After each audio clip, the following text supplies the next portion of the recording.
Bienvenue à l'édition de ce jour. Nous allons nous entretenir sur le thème « Tes portes sont ouvertes ».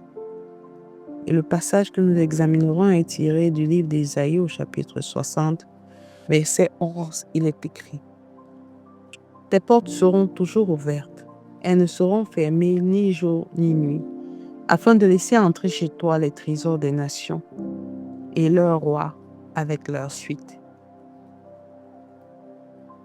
La plupart du temps, nous entendons les gens parler plus de l'activité démoniaque, faire plus de place à l'activité, à l'agitation maléfique, plus que à la puissance du Seigneur.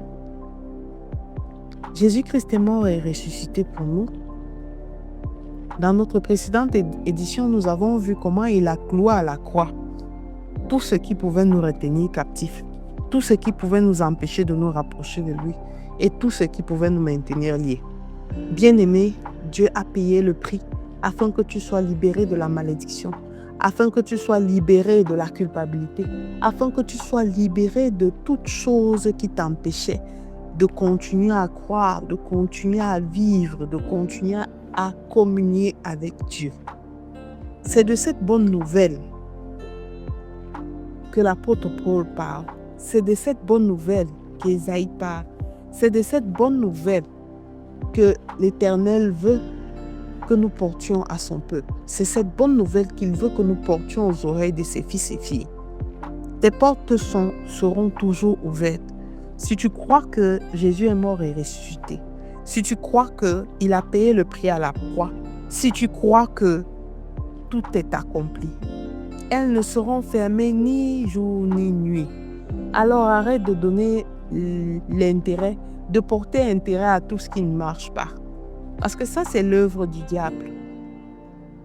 T'emmener à faire des fixations sur ce qui n'a pas marché, t'amener à regarder sur les aspects de ta vie où tu n'as pas fait d'exploit, t'amener à regarder aux exploits des autres et les envier. Jésus a payé le prix afin que tu te concentres sur ta relation avec Dieu, car c'est elle qui te produira du bien-être, c'est elle qui te portera des fruits, c'est elle qui t'amènera à réaliser des exploits. Bien-aimé, le fait que tu sois encore en vie, c'est un exploit. Célèbre tes exploits les plus petits comme les plus grands. Apprends à glorifier le Seigneur, manifeste des signes de gratitude dans tout ce que Dieu fait pour toi. Et tu verras que des grandes choses arriveront. Parce qu'il dit que tes portes seront toujours ouvertes afin de laisser entrer chez toi les trésors des nations et les rois avec leur suite, afin que la faveur de Dieu luise sur toi dans tous les compartiments de ta vie, afin que tu trouves faveur comme Esther auprès de tous ceux vers qui tu iras, afin que ce que tu dis de ta bouche s'accomplisse, afin que de la manière dont tu parles, que les gens comprennent que tu parles avec assurance et autorité. C'est seulement de cette manière que tu réussiras à porter du fruit, parce que tu auras compris que tes portes sont ouvertes et qu'elles ne sont fermées ni de jour ni de nuit. Parce que tu as compris l'intérêt de glorifier le Seigneur dans tout ce qui t'arrive. Parce que tu as compris le sens de la résilience. Parce qu'il n'y a pas de réussite sans échec. L'échec n'est pas la fin, mais l'échec fait partie de la réussite. Alors sache désormais que même si tu es passé par un échec, c'était la voie incontournable pour aboutir à une gloire sans pareil. C'était la voie incontournable pour laisser entrer chez toi les trésors des nations et les rois avec leur suite.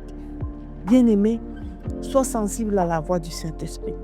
Parce que la plupart du temps, lorsque nous nous attachons aux doctrines qui ne glorifient pas le Seigneur, c'est parce que nous ne connaissons même pas ce que le Seigneur dit pour nous, parce que nous ne connaissons même pas ce qui est contenu dans la Bible qui est notre héritage.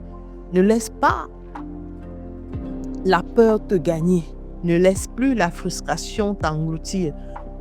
Lâche la culpabilité. Relâche toute forme de sentiment qui t'éloigne du Seigneur. Parce que tout est disponible. Tes portes sont ouvertes. Et marche avec la conviction et cette connaissance de ce que Dieu a déjà fait pour toi. C'est peut-être pas encore matérialisé, mais les portes sont ouvertes. Alors je te recommande ce matin de faire cette prière avec moi.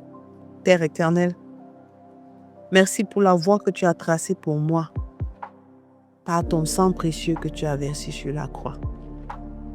Je reconnais désormais que je suis libérée, Père éternel, de tout lien, de la malédiction, de la maladie. Je suis libérée, Père éternel, du célibat, des traumatismes. Je suis libérée de l'anxiété qui voulait m'engloutir, Seigneur. Je suis libérée du chômage. Je suis libérée du manquement, de la pauvreté. Parce que tu as ouvert toutes ces portes pour moi.